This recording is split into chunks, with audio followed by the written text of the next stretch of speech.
Hi folks, this is Tim Gilbertson here. We're just going to have an interview with Len Hamersley, who's got his family have a long and rich history in this state.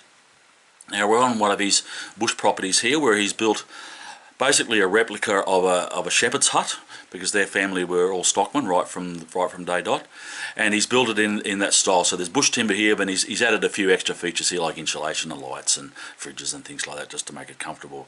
But at any rate, we'll finish the little introduction there, and I'll spin this around, and then we'll have a yak with Len Hamersley.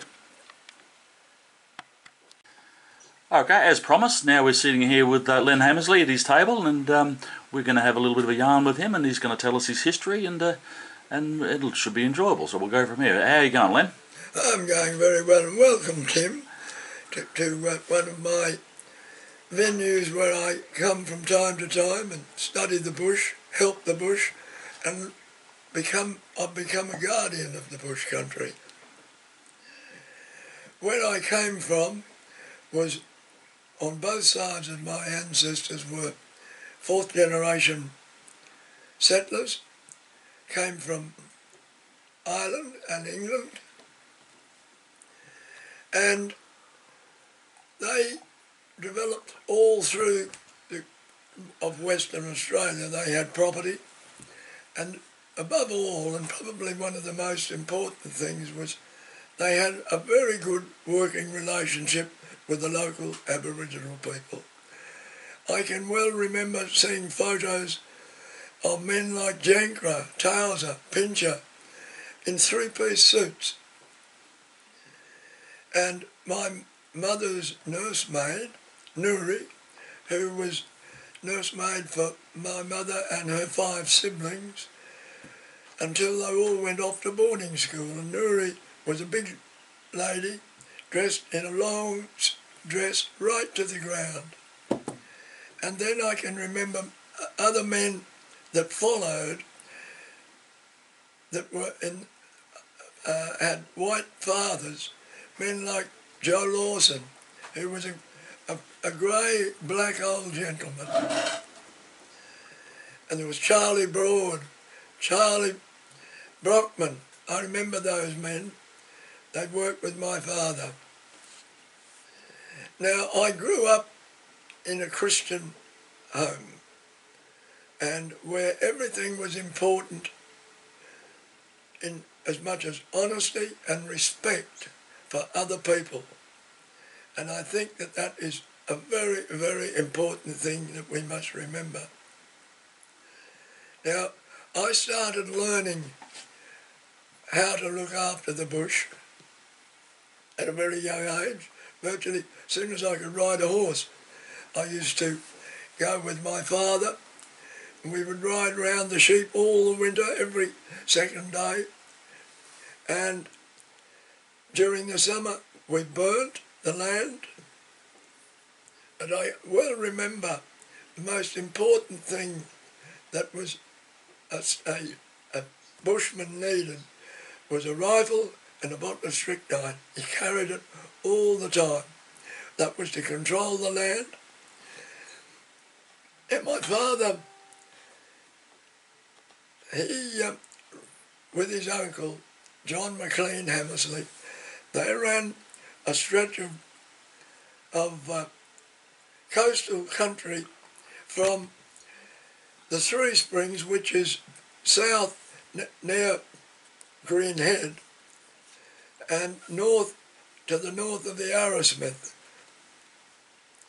And probably they ran the area as far east as Eneabba.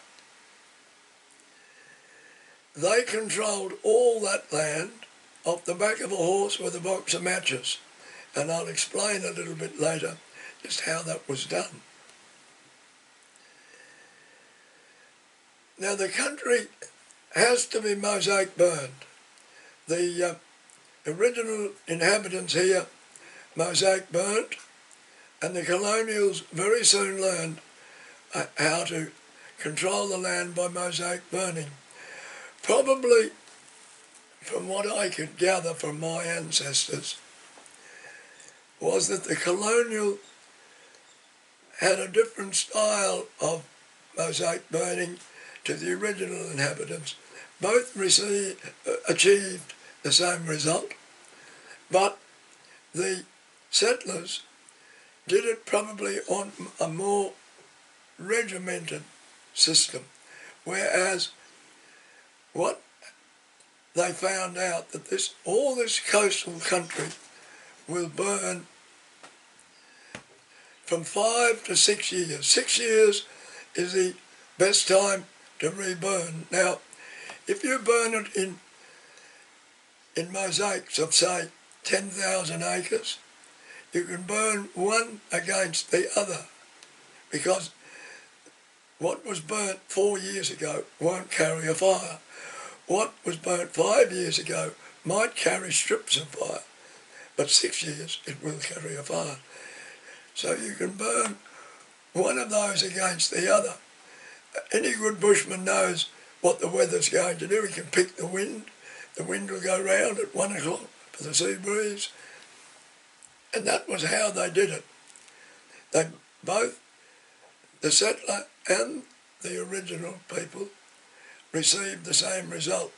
But that was how the settlers did it for them, because they had to do it to run their livestock. In my opinion, we are seeing this country being handled incorrectly now, and it's probably not through ignorance. I think it's through lack of knowledge on how the country operates.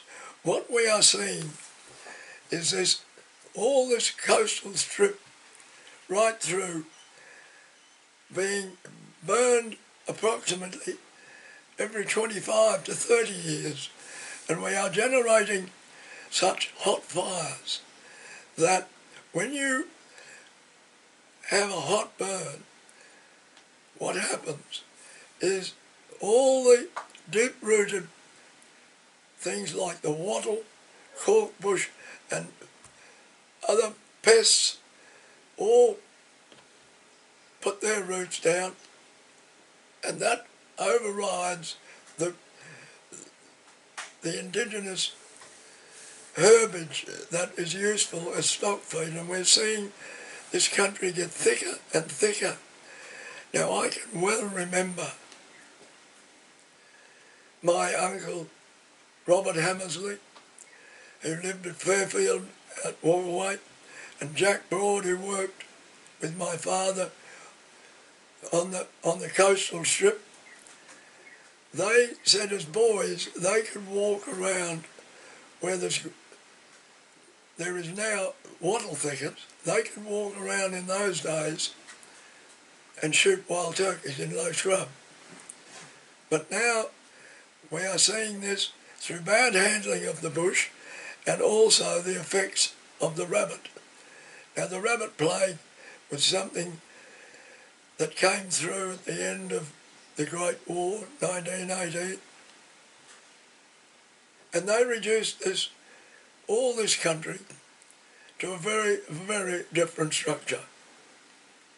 The country got a lot thicker after they came through, and then we saw the introduction of the fox. He came here in the 20s, and the cat was always here, and now in the last 10, 15 years we've seen the introduction of the pig. Now, these things, it's very important that when you control a country, that you have the means of handling them. And I believe that, as I said, every bushman needs a rifle, and I am not an advocate of 1080 poison. We are seeing a lot of bad results from 1080. It is a hideous death for the animal, and it is very, very evident that it kills all Australian wildlife. Saying that it will not kill an indigenous animal is totally a myth. I've seen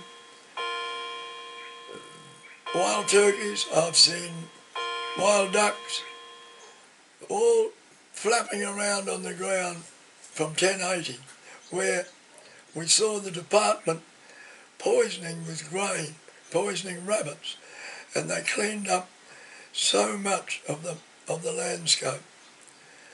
And it's still being used, and it's killing the bungara. All these animals will die from its use. It is a very secondary poison, but however, that is my opinion of it. Well, I think that's about all that I will cover today. Yep. And I'll do another interview on other subjects further down the line with Tim. Yep. No, thanks, Len. That's great. That's a little. This will be a start of a series of interviews that we'll have with Len, because, you know, as you can see, there's an enormous history from him and from his family that we need to record, and it needs to be out into the public domain so that we can better manage this country, because the popular narrative that we have now doesn't necessarily match up with this history that we have here. So, okay, folks, that's the end of this first one, and we'll work on another one later on. Thank you. Bye.